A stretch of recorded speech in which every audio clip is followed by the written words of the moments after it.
parte começou a repreendê-lo. 33. Jesus, porém, voltou-se, olhou para os seus discípulos e repreendeu Pedro, dizendo: para trás de mim, Satanás, pois você não pensa nas coisas de Deus, mas nas coisas dos homens. Então ele chamou a multidão e os discípulos e disse: se alguém quiser vir após mim, negue-se a si mesmo, tome a sua cruz e siga-me. Pois quem quiser salvar a sua vida, perderá. Mas quem perder a própria vida por minha causa e pelo Evangelho, a salvará. Senhor, eis a tua palavra. Nós precisamos da administração do teu Espírito Santo para que o teu povo seja edificado, para que a nossa força seja renovada em dias difíceis, em dias pouca visão, em dias turvos, onde nada está fazendo muito sentido no mundo, onde o caos está querendo se instaurar. Eu te peço, Espírito Santo, clareza do teu Espírito. Assim eu oro em nome de Jesus. Amém? Podem se sentar, meus irmãos. Sabe, nós acabamos de ver um vídeo, que trata de uma tragédia muito grande. Nós acabamos de passar pela guerra no Complexo do Alemão.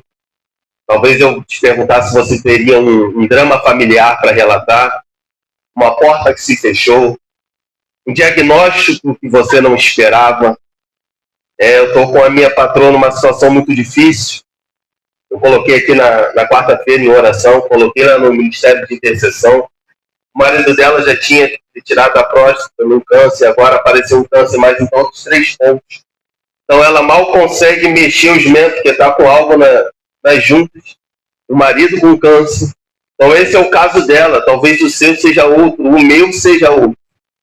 E a grande verdade é que nós estamos passando sim por dias difíceis, por dias delicados. Eu coloco aí a família da Silvina Nunes, que é minha patroa. Essa palavra tem queimado muito o meu coração. Deus me deu um tema que é seguindo os passos do Cordeiro. Se uma coisa que a gente precisa fazer em dias onde a luz é pouca, a respiração está ofegante, o cansaço está batendo no nosso coração, a tribulação, o nível está lá no alto. Se tem uma coisa que a gente precisa fazer nesses dias é seguir alguém. E a gente percebe que muitos estão sofrendo porque estão seguindo a direção errada. E o que Deus tem para nessa noite, para nossas vidas, é nos apontar um caminho e uma pessoa firme e segura para a gente seguir num tempo onde está tudo desabando. Diácono Roberto, meu tio. Num tempo onde parece que está tudo se desfazendo, nós precisamos ter uma direção que precisamos seguir os passos do Cordeiro. Essa é a minha única esperança. Com muito dinheiro no bolso, com pouco dinheiro, com a porta aberta, com a porta fechada, enfermo ou com saúde, a única direção do povo de Deus nessa terra segura é seguir os passos do Cordeiro. Esse Cordeiro é Jesus Cristo, que entregou a sua vida. A gente tem um texto aqui que já começa com um conflito de visão. Porque tem um Pedro falando, olha, quem dizem que eu sou? Jesus fala, Pedro, cara, tu é o Messias. Quando parecia que ninguém enxergava a missão messiânica de Jesus, Pedro está falando, eu sei quem tu és o Cristo, o Filho do Deus vivo. Eu imagino os discípulos com aquela revelação. E isso a gente está vendo aqui, do versículo 27 ao 30. A gente tem uma visão extraordinária. Parece que o Espírito veio sobre Pedro, abriu a mente e o coração e fez ele enxergar naquele momento quem de fato era Jesus. Porque para os galileus ele era um homem de Nazaré. Agora Pedro está falando, não, ele é Cristo, o Filho do Deus vivo. Só que passa poucos tempos. Quando a gente vai ver aqui no versículo 31, quando ele começa a falar que precisava padecer e sofrer, começa o conflito de visão. Porque o Pedro que está vendo o Messias Agora parece estar falando assim, Senhor, cala a boca. Chama Jesus à parte e fala assim, fala baixo. Sabe quando a gente não quer escândalo, não quer repreender os pastores? Parece que ele chama Jesus para o canto e fala assim, calma, Senhor. Não fala isso não. Então parece que a gente já começa a história com um conflito de visão. Um homem que está vendo os céus e que em pouco tempo já está mandando Jesus se calar. Porque Jesus começa a falar que era necessário que ele padecesse e sofresse. Sabe, meus irmãos, nesse tempo escuro, estranho, nós não podemos ter conflito de visões como Pedro teve. Nós precisamos avançar, se essa igreja precisa chegar no centro da vontade de Deus, do que Ele tem para essa congregação, do que Ele tem para a nossa vida, nós não podemos ter um conflito de visões, assim como Pedro teve. Porque parece até uma esquizofrenia.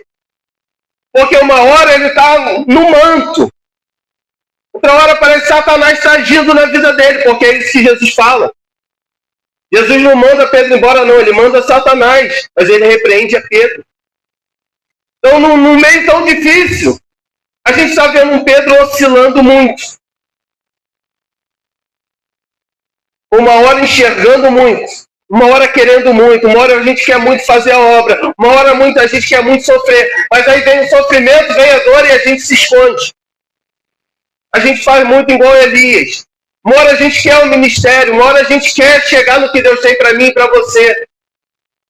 Uma hora a gente está querendo, a gente está com querência, a gente está com empolgação, mas uma hora a gente já não quer mais. E é um pouco isso que aconteceu na vida de Pedro. Só que a partir do versículo 31, aquele que andou, multiplicou pães, pegou na mão, sentou para conversar com os discípulos, está levando eles para um outro nível. Sabe, eu sinto, eu falei isso aqui. Falei para o Ministério de Louvor, preparem-se, e isso vai trazer maturidade. Não só o louvor, mas a igreja do Senhor na face da terra. Se quiser viver a bondosa e vontade de Deus, vai passar por processos. E principalmente, uns muito claros. Uma hora esvazia, uma hora enche, outra hora as pessoas querem. Nós precisamos ter maturidade para lidar com isso. Porque Jesus chama, Diácono Silvio, os discípulos para um novo nível. E Pedro é o primeiro a gritar. Jesus está chamando os discípulos, assim como ele está nos chamando para um novo nível, para um novo capítulo do discipulado. Pedro é o primeiro a gritar e falar, opa, Senhor, por esse caminho eu não quero ir. É mais ou menos isso que Pedro está falando. É mais ou menos isso, Senhor. Tu quer me arrastar por um caminho de dor? Está falando que está vindo aí dor e sofrimento? Não. Não era isso que eu pensava para a tua obra. Eu quero trazer a responsabilidade para uma visão correta do que é o reino, do que é o evangelho nesses dias. Para que a gente não fique vendido com uma ilusão na cabeça. Achando que é o que estão fazendo com o evangelho aí fora. Achando que é só crescimento, é só expansão, é só romper do limite financeiro, é só... Deus pode nos fazer, Deus pode te levar. Mas o evangelho é muito além disso. Então Jesus, quando começa a falar de um novo tempo para os discípulos, ele começa a falar de novo. Ele começa a falar de perseguição. Ele seria perseguido pelos anciãos. E a Bíblia vai falar no 32... Jesus fala claramente a esse respeito. Então eu estou aqui pela misericórdia falando claramente que nós estamos diante de um tempo muito complicado. Não tem como os pastores dessa casa pregarem de forma mais clara do que já estão pregando. Não tem como expor a palavra de uma maneira, mais simples do que estão sendo dita nesses dias.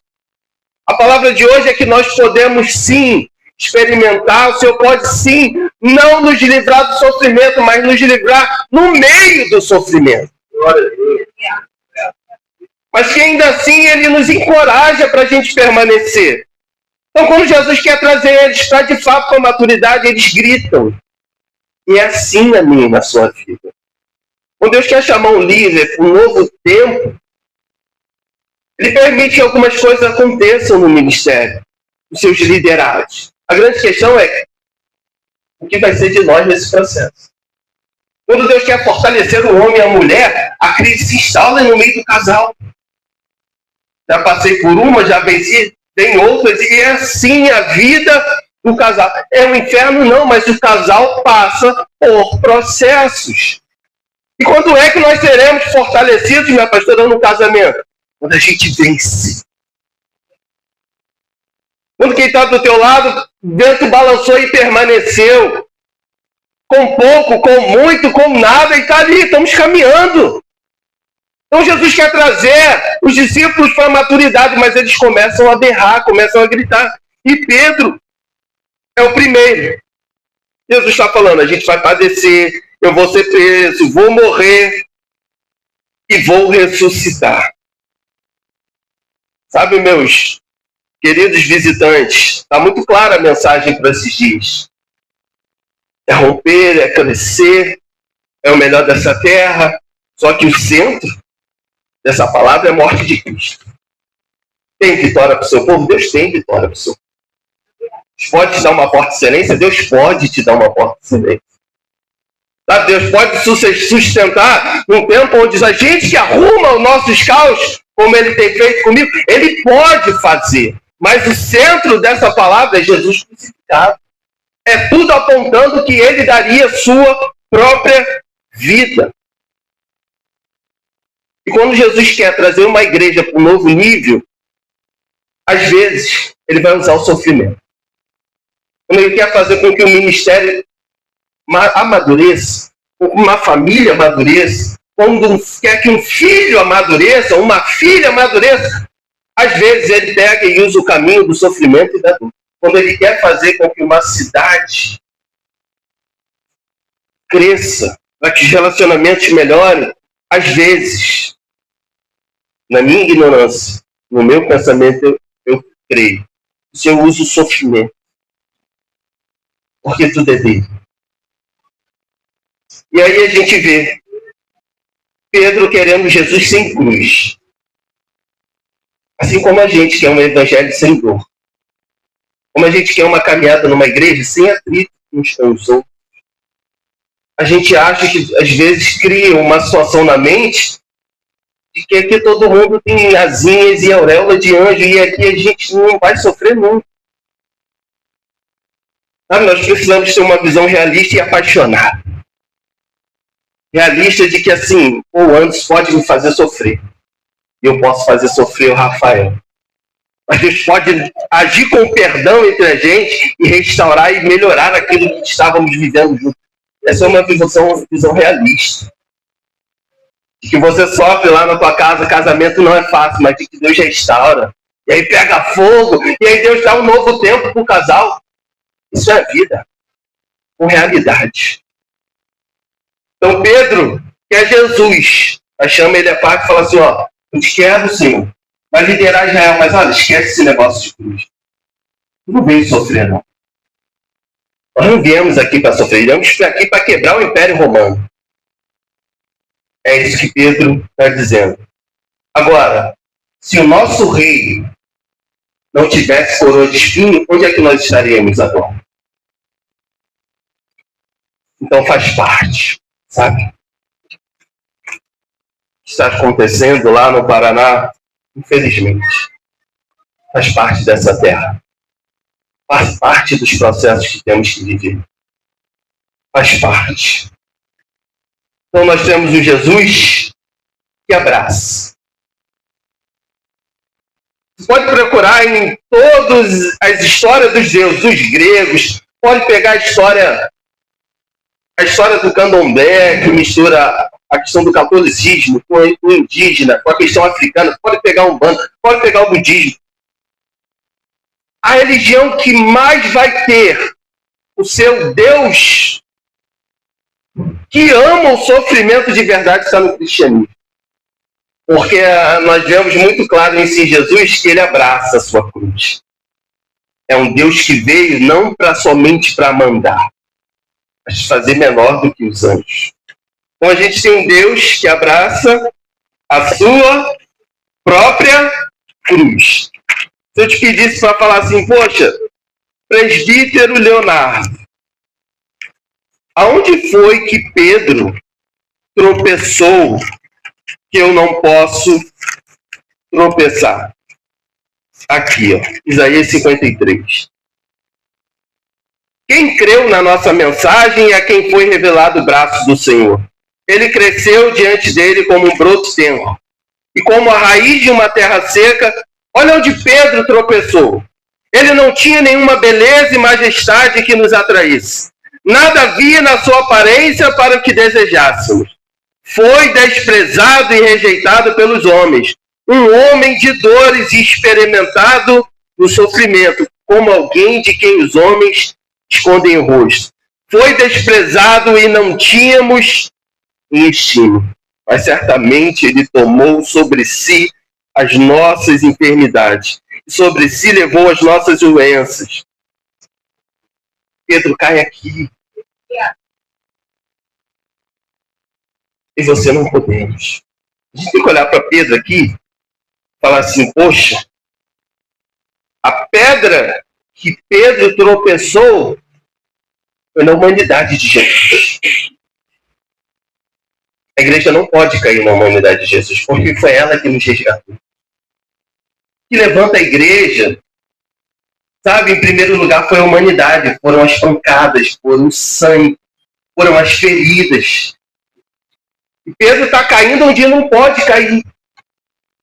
Nesse tempo onde o caos está instalado, onde de repente um problema grave se apresenta na tua família, uma coisa que você não pode fazer é tropeçar em quem Jesus é, no meio disso aí que você está vivendo. Jesus é a pedra angular, de esquina, onde a gente constrói os nossos edifícios, a nossa vida, a nossa família, e ali estamos seguros, porque vai soprar o vento, vai soprar, mas nós estamos debaixo sobre a rocha. Sabe, meus irmãos, Pedro cai na fraqueza de Jesus. E é fácil a gente cair aqui. É fácil cair no silêncio, quando ele não nos abençoa no momento que a gente quer. Quando a gente só olha para a nossa dor, senão não faz sentido, eu fazia tanto isso, a minha vida era tanto assim, não tem sentido eu estar passando por isso. Quando a gente pensa dessa forma, a gente está tropeçando em Jesus como Pedro tropeçou. E aí, a gente coloca os nossos inimigos muito maiores do que a cruz do Calvário. Porque talvez o teu medo seja inimigo da cruz. Talvez o teu problema no casamento seja inimigo da cruz. Porque tem lá, a gente acabou de ler, quem quiser vir após mim, tome a sua cruz e siga, e negue-se a si mesmo. Talvez o fato de ter sido abandonado. Posso falar algo com vocês? Eu já vim aos poucos tratando sobre isso. Eu tive contato sexual muito cedo. A minha inocência, ela foi retirada de mim ali por volta de 8, 9 anos. Sabe? Por vizinhas. Não foi homem, tá? Mas eu considero abuso. Não foi homem, foi mulheres mais velhas. Então eu olho para esse mundo tenebroso e me sinto desconfortável nesse mundo. É fácil. Existem áreas específicas que me causam desconforto. Eu não tenho como resolver isso. Não tenho como olhar para Cristo e falar assim, porque tu não interviu e fez alguma coisa.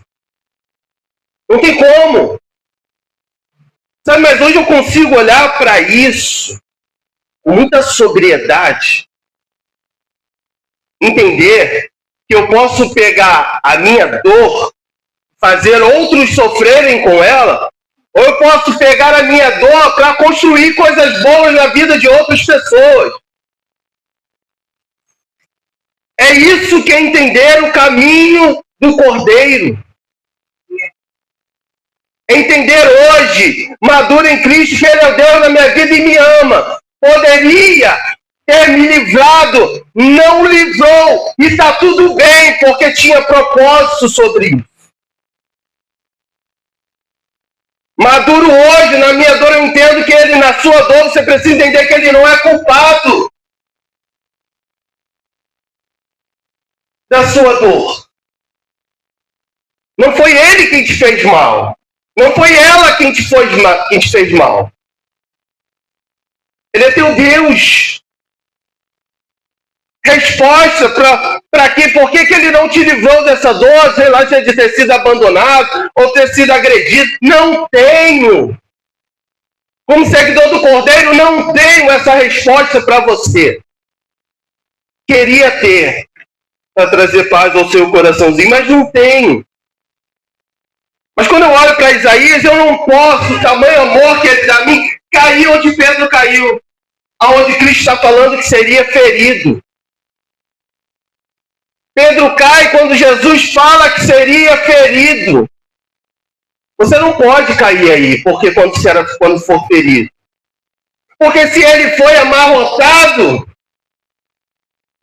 que será de nós? Será que amarrotado só Ele? Machucado é só Ele? Abusado é só Ele? Maltratado é só Ele? Esbofeteado é só Ele? Precisamos enxergar a vida com sobriedade.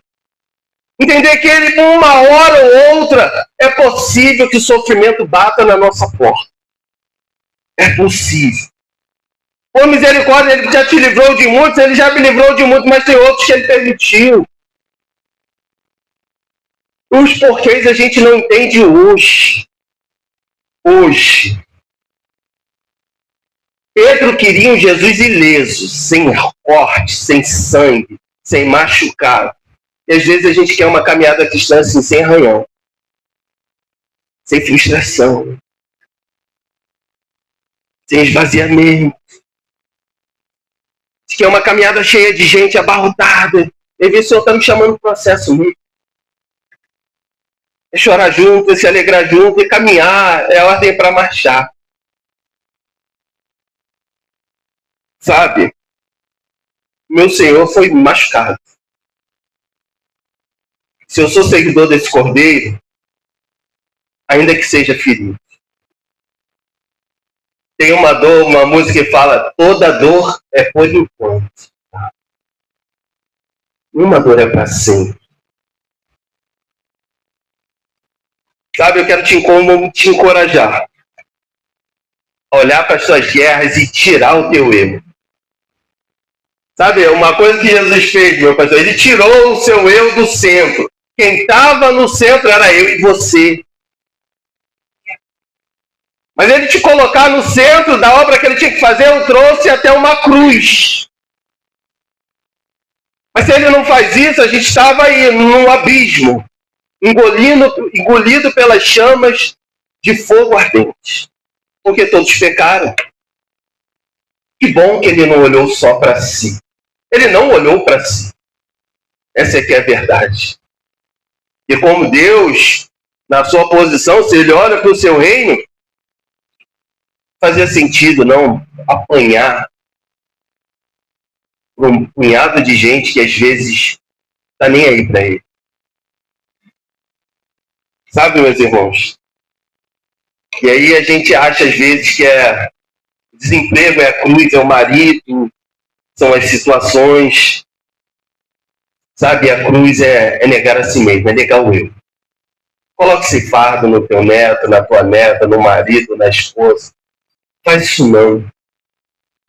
A cruz é em meio a uma situação difícil no casamento, pegar o teu eu, não é o teu marido, não é a tua esposa, colocar o teu eu no bolso e falar assim: vou decidir amar de novo.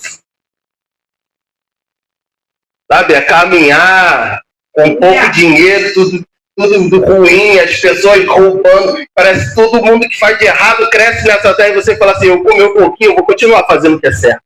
Você tomar sua cruz. Sabe, quando você olha, eu não suporto, mas eu não suporto a igreja, você fala assim: Não, eu vou me resolver com as pessoas, eu vou me resolver com a liderança, eu vou sentar e vamos caminhar novamente de novo. E isso é tomar a sua cruz. É fazer o que você pode fazer. Sabe, eu encerro com Atos, capítulo 20, versículo 22. Paulo diz assim: agora, compelido pelo Espírito, vou para Jerusalém, sem saber o que me acontecerá ali. Só sei que em todas as cidades, olha isso, o Espírito Santo me adverte de que me esperam prisões, sofrimentos. Todavia, não me importo, nem me considero a minha vida de valor algum para mim mesmo, desde que eu termine a corrida e complete o meu ministério que o Senhor Jesus me confiou. Testemunhar do Evangelho da graça de Deus.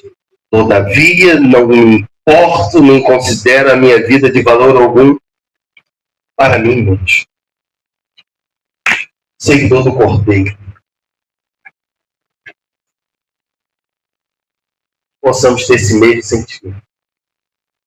E Paulo, no final desse texto, vai se despedir da liderança de Éfeso ao choro. Eu fico pensando, será que o reino é minha prioridade? Sabe, não é piada indireta, longe disso. Mas avalie seu amigo. Sabe, hoje eu tenho duas amarras poderosas que me prendem. Eu tenho minha mãe. E aí, aqui. Se hoje as minhas preciosas falam assim, ó, tô indo, eu vou chorar muito. Quero mais saber do seu filho. Isso não se rompe com qualquer coisa. Tem minha mãezinha lá para cuidar. Tem a minha aliança com Deus nesse lugar. Para romper, só Deus. Enxerga a igreja dessa maneira, nesses tempos, seguidor do Cordeiro. Quem está na frente da nossa vontade nesses dias? É o Cordeiro, somos nós.